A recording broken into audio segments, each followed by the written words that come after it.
Welcome to The Explainer. Today, we're diving into a really challenging idea from our source material. What if the single biggest thing holding you back from success isn't your competition or your circumstances, but your own human nature?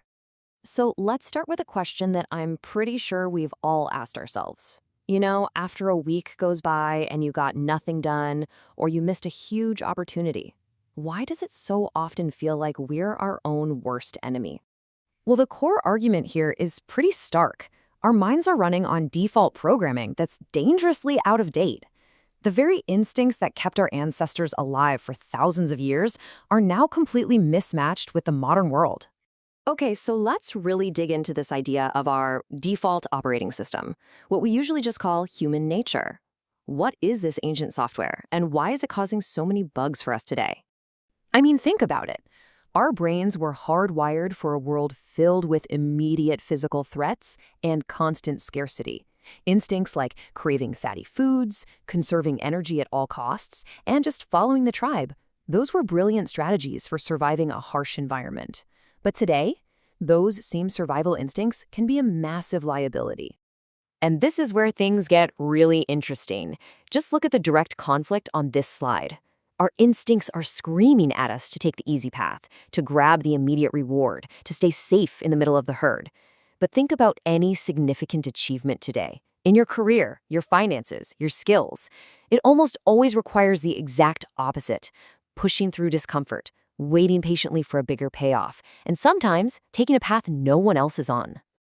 This internal conflict leads to a really powerful and, frankly, provocative idea from the source material, that society is basically operating on two completely different sets of rules.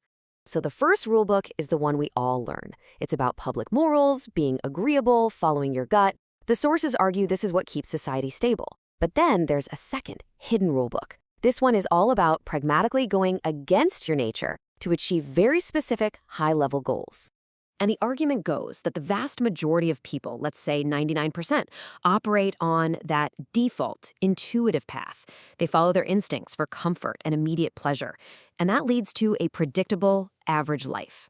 They effectively get harvested by a system that was designed by the few who understand that second rulebook. So, this is the crucial turning point. If you want extraordinary results, you have to stop running on autopilot. You have to consciously identify that old, ancient code and start to rewrite it. It's literally like installing a new operating system, one built for the world we actually live in. Okay, so what's the first principle of this new code? It's mastering delayed gratification. You've probably heard of the Stanford marshmallow experiment, right?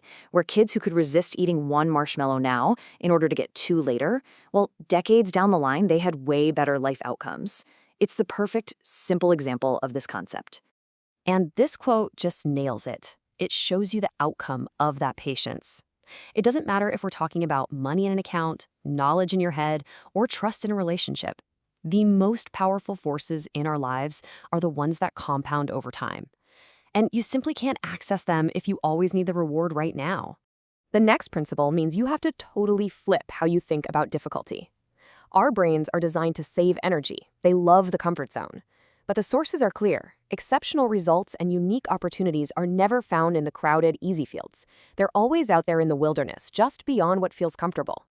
Now, here is a massive bug in our programming, the ego's self-protection mechanism.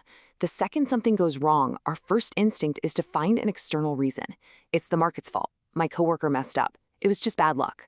And sure, that makes us feel better for a minute, but it completely slams the door on any chance of actually learning from what just happened. The proposed solution is pretty radical. You have to learn to ruthlessly and objectively analyze your own mistakes. The goal isn't to beat yourself up.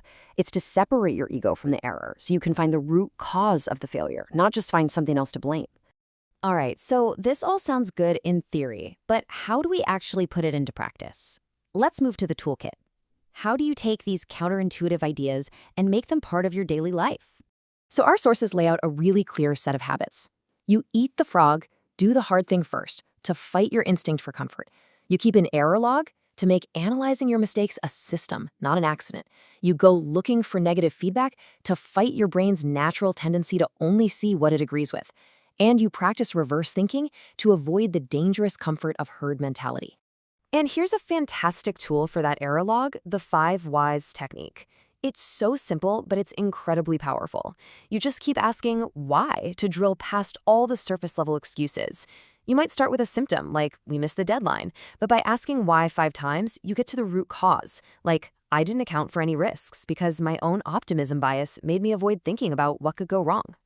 So, after going through all this, what's the ultimate takeaway? What does it really mean to adopt this kind of counterintuitive mindset in your life?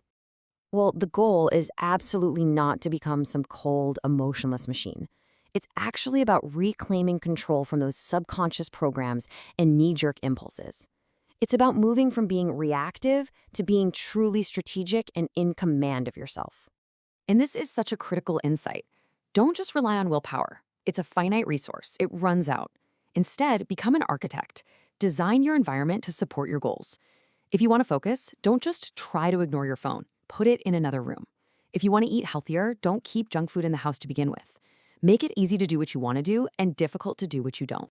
So ultimately, this whole idea leaves us with a pretty provocative question.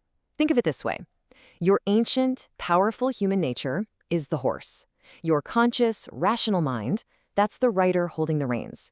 In your life, right now, who's actually in control? The horse or the rider?